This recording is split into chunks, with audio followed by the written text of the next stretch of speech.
Holly Lodge होगा और मजबूत। अब प्रतिभा सिंह राज्यसभा सांसद बनेंगी। क्या कांग्रेस में फिर से होगी फूट? सुक्खू सरकार के सामने अपनों को सहेजने की चुनौती। इंदु गोस्वामी की सीट पर भाजपा किसे बनाएगी उम्मीदवार? बाहरी नेता की भी हो सकती है एंट्री।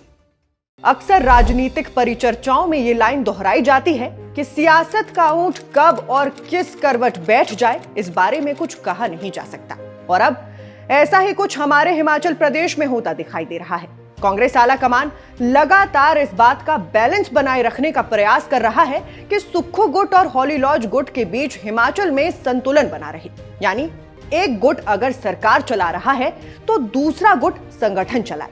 इसी बात को ध्यान में रखते हुए हॉली लॉज गुट के करीबी विनय कुमार को हिमाचल कांग्रेस का अध्यक्ष बनाया गया। और अब जिस तरह की खबरें सामने आ रही हैं उसके आधार पर यह माना जा रहा है कि कांग्रेस आला कमान हॉली लॉज गुट को अभी और मजबूत करेगा।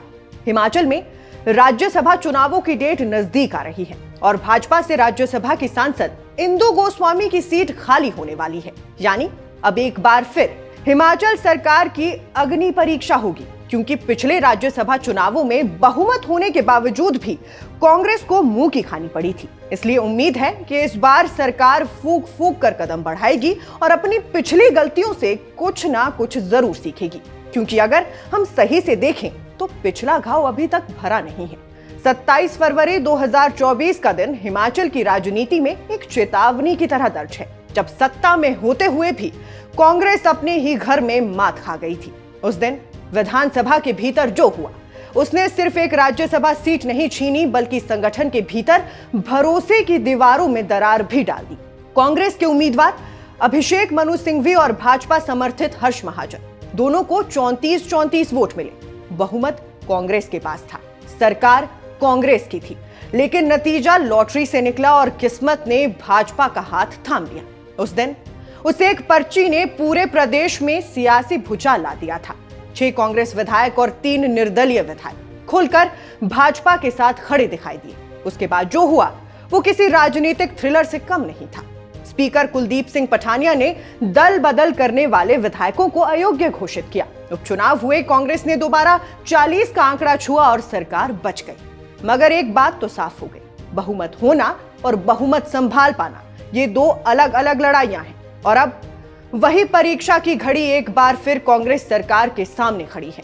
जून में इंदु गोस्वामी का कार्यकाल पूरा हो रहा है। ये वही सीट है जो साल 2020 में तब निर्विरोध कांग्रेस के हाथ से निकल गई थी, जब प्रदेश में भाजपा की सरकार थी और विपक्ष पूरी तरह बिखरा हुआ था।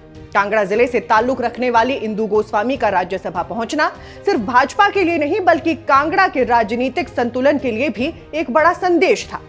प्रधानमंत्री नरेंद्र मोदी के करीबी माने जाने वाली इंदु गोस्वामी ने राज्यसभा में हिमाचल की भाजपा लाइन को मजबूती से रखा। मगर अब उनकी सीट खाली हो रही है और खेल दोबारा खुल चुका है। संख्याओं की बात करें तो तस्वीर कांग्रेस के पक्ष में है, 40 बनाम 28। लेकिन राजनीति सिर्फ अंक गणित नहीं होती, ये मनोविज्ञान और अनुशासन की भी परीक्षा होती है। कांग्रेस नेतृत्व ये जानता है कि अगर इस बार भी एक भी कड़ी ढीली पड़ी तो कहानी फिर पलट सकती है। इसलिए ये चुनाव अब सिर्फ राज्यसभा का नहीं, बल्कि सुक्खू सरकार की राजनीतिक परिपक्वता का भी टेस्ट बन चुका है। और यहीं से हॉली लॉज और सुक्खू गुट के बीच की रस्साकसी भी सामने आती है। सीएम सुखविंदर सिंह सुक्खू सरकार चला रहे हैं, जबकि संगठन के भीतर संतुलन बनाने की जिम्मेदारी आला कमान ने अलग ढंग से तय की है। प्रदेश अध्यक्ष के रूप में विनय कुमार की ताजपोशी इसी फॉर्मूले का हिस्सा मानी गई। सरकार एक गुट के पास, संगठन दूसरे गुट के हाथ। लेकिन सवाल यही है कि क्या राज्यसभा की एक सीट इस संतुलन को बदलने का माध्यम बनेगी? इसी बिंदु पर प्रतिभा सिंह का नाम उभरता है। हॉली लॉज की राजनीति में प्रतिभा सिंह एक नेता नहीं, बल्कि एक धुरी है। उनके हाथ में भावनात्मक जुड़ाव भी है, विरासत भी है और संगठन के भीतर एक बड़ा वर्ग भी। अगर उन्हें राज्यसभा भेजा जाता है तो ये साफ संदेश होगा कि कांग्रेस आलाकमान हॉली लॉज गुट को सिर्फ संतुलन के लिए नहीं, बल्कि शक्ति के लिए भी तैयार कर रहा है। यही वजह है कि शिमला से दिल्ली तक इस एक नाम को लेकर सबसे ज्यादा कानाफूसी है। हालांकि तस्वीर इतनी भी सीधी नहीं है। पूर्व केंद्रीय मंत्री आनंद शर्मा का नाम भी चर्चा में है। अनुभवी, राष्ट्रीय पहचान वाले और दिल्ली की राजनीति में स्वीकार्य चेहरा। लेकिन सवाल यही है कि क्या कांग्रेस फिर से किसी राष्ट्रीय नेता को हिमाचल भेजने का जोखिम उठाएगी? पिछली बार सिंघवी को भेजने की कीमत पार्टी चुका चुकी है। ऐसे में इस बार फैसला सिर्फ योग्यता का नहीं, भरोसे का भी होगा। वहीं पूर्व मंत्री कौल सिंह ठाकुर जैसे वरिष्ठ नेता भी इस दौड़ में बताए जा रहे हैं, लेकिन असली मुकाबला दरअसल नामों से ज्यादा संदेश का है। कांग्रेस अगर प्रतिभा सिंह को राज्यसभा भेजती है तो ये हॉली लॉज को मजबूती देने का संकेत होगा।